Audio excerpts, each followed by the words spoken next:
Okay geng, baru selesai buka cover set ni. Macam ni lah rupa dia. So first thing first, korang kena buka side mirror dulu, windshield, cover depan ni. Lepas tu buka cover tepi tu, kiri dan kanan. Lepas tu korang kena buka screw rebag ni. Okay, ni lah screw rebag ni. Kena buka dulu. And after that, baru boleh buka headlamp. Dia mudah, tapi renyah sikit lah sebab banyak screw kan. Okay. Okay gang, so lepas dah buka cover set ni semua, and then nak buka inner ni, first korang kena cabut dulu soket USB ni. And then skru bawah ni, nampak tak? Tu skru bawah tu, okay, kiri dan kanan. And then buka penutup minyak tu, tarik keluar. And then baru boleh tarik inner ni keluar. Okay, kalau korang tarik tak mau juga, adalah tu skru yang tak buka lagi. Okay. Okay, so sekarang ni aku dah pasang keyless ni.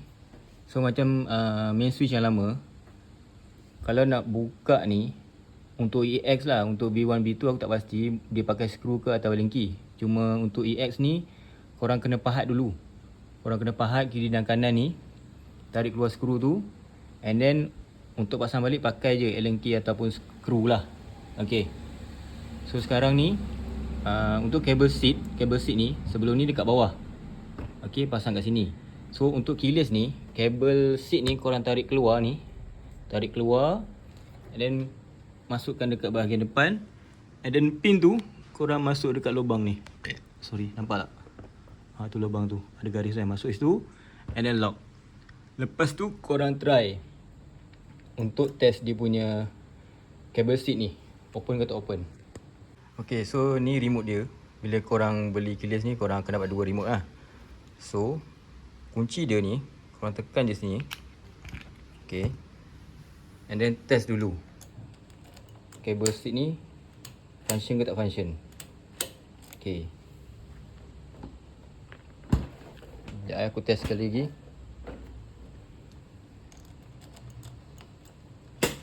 Okay, nampak? So, bila dah okay,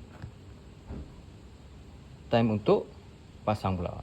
Okay, so part seat dah settle. So sekarang ni soket-soket yang ada kat depan ni, okay, untuk soket yang besar ni, kalau yang sebelum ni punya switch, korang cabut yang lama, okay, and then masuk je yang baru ni untuk keyless punya soket.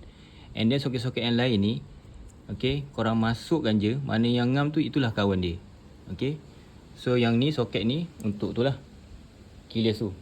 Cuma yang soket yang tak guna, which is yang warna kuning ni, tak guna. And then lepas tu, korang perkemaskan lah korang punya kabel ni. Macam aku ni, aku ikat kat sini. And then ikat kat sini. And then make sure ketat lah. And then dia punya warna hitam ni, apa ke nama aku pun tak tahu. And then lagi satu ni, ni wire negatif. Korang just ikat je kat situ. Okay. So sekarang ni, masa untuk pasang balik cover-cover set ni. Okay. Okay guys, selesai pemasangan cover set dengan keyless. Okay, so kepada you guys yang nak pasang keyless, aku rasa boleh je. Cuma dia agak renyah lah macam aku cakap tadi. Skru terlalu banyak. Cuma skru dia, macam skru ni, sama je. Cuma yang bezanya, skru 10 ada 2 sini, 2 sana. And then lagi satu kat sini, dalam ni. And then lagi 2 dekat bahagian dalam untuk buka headlamp. And selebihnya skru tu sama je. Cuma dia banyak sikit lah. Okay, so aku harap video ni bermanfaat kepada you guys. So kalau you guys nak tanya, InsyaAllah aku boleh jawab lah. Okay, thank you guys.